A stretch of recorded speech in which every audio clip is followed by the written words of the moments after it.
Today we are going to make my family's favorite gluten-free dinner bread. We call it dinner bread, but honestly you can have it with any meal. It's like that nice, crispy bread that literally goes with everything. My kids have it with their eggs in the morning for breakfast. I do too. We have it with soups, we have it with steaks, we have it with roasts.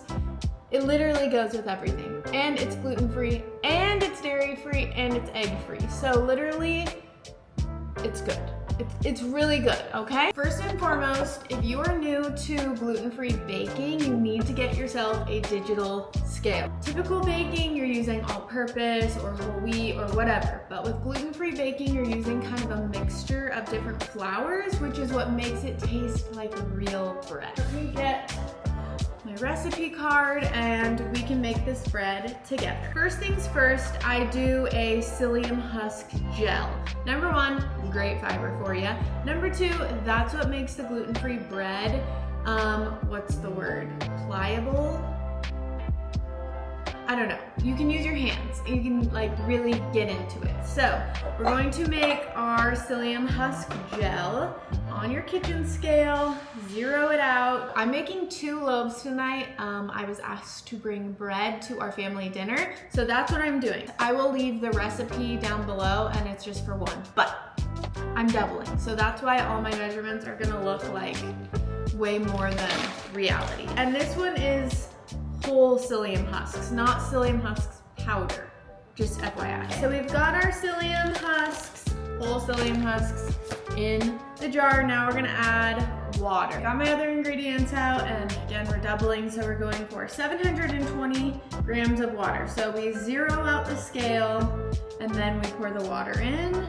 We're gonna give it a little swirl to incorporate the psyllium into the water. Also in this water, I'm gonna add my other liquid ingredients, which is avocado oil and apple cider vinegar. We are going to zero out again and do 30 grams doubled of avocado oil or whatever oil you prefer. Zero it out again, and then 8 grams or 16 because I'm doubling of apple cider vinegar. And we'll just give it a little bit of a swirl. It's already like gel, like goopy goops. So good. It's working great. So we'll just incorporate the oil, blah, blah, blah. Okay, and then we're just gonna set this aside. Now you're gonna grab a big bowl. We're going to do all of our dry ingredients. Can't do math, we're doubling, so 145 plus 145 is 290. So we're going to take our tapioca flour.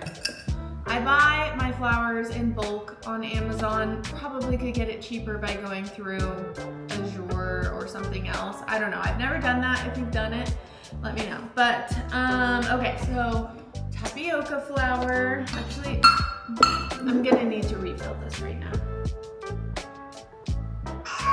Yeah, okay, 290.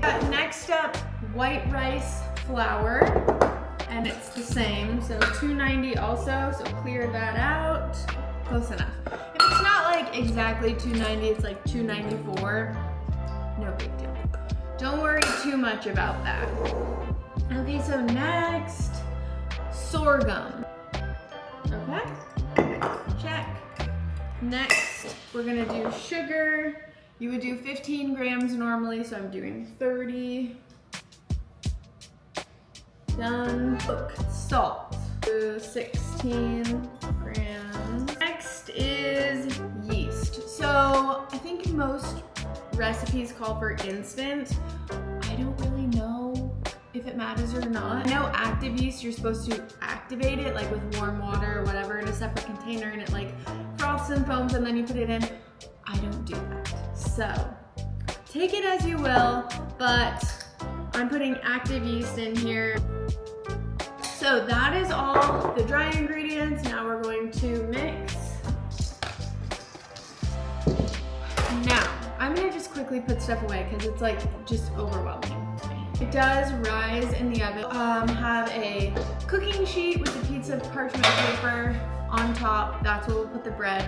in the oven on. So now that all of our flours are fully incorporated, we're gonna add our gel. So with your spoon, this is my little like trick, because if you're making this in your like mixer, totally fine. I do this by hand just because I probably should have done it in the mixer because I'm doubling, but I didn't. So anyways, let's pour our gel in. And then with your spoon, I kind of just cut it into the flour. If you are gonna do this on your mixer with like the dough hook attachment, still do this step first. It helps not get all the flour stuck to the bottom of your mixing bowl.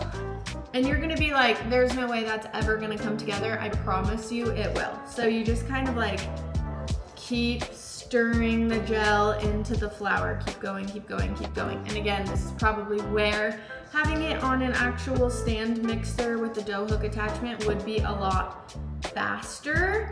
But now we're just gonna use our hands. Roll up your sleeves and then kind of, I just squish it like between my fingers to fully incorporate everything together. So we've got it primarily together. So because again, this is 2, I'm gonna cut this in half. I'm not gonna weigh it, I don't really care that much. So we've got 2 loaves. Yeah. For our first loaf, or if you're only making 1, we're kind of gonna flatten it out, then we're gonna roll it for a second.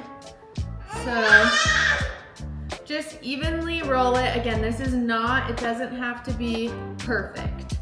And if things are a little bit sticky, just add a little extra white rice flour, either to your counter or to your bread. Okay, so you can see we've kind of like rolled it in an oval. Now we're gonna fold, fold this side, and fold the ends. It's gonna basically look like a burrito kind of, okay? So then we're just going to kind of shape it with our hands. Pinch the seam together where you folded it. Turn it over, kind of give it a little bit of a roll. Again, not going for perfect because it will be rising in the oven and it does kind of take shape in there. So, yeah, just looking for it to be kind of like even thickness. So that's 1. Put it on your parchment paper lined cooking sheet, and then just because I'm doing 2, I'm gonna do that same process again. Fold, fold, and you honestly, you don't even have to like fold the ends in, you can just pinch. You're just looking for like that baguette type shape.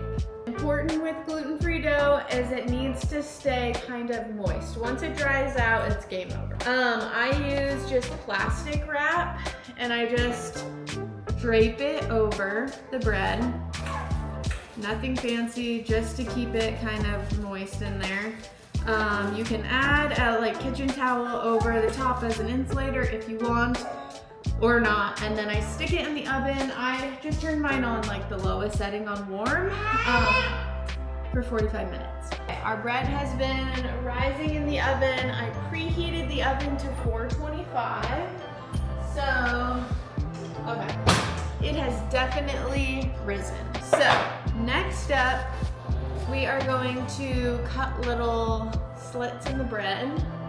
I'm sure I could like do this a little bit prettier, but I'm just not in the mood for making it pretty. And then you can either top it with egg white, like I'll just crack an egg, take the yolk out and just have the egg whites and then brush it on, or I'll use a little bit of avocado oil spray.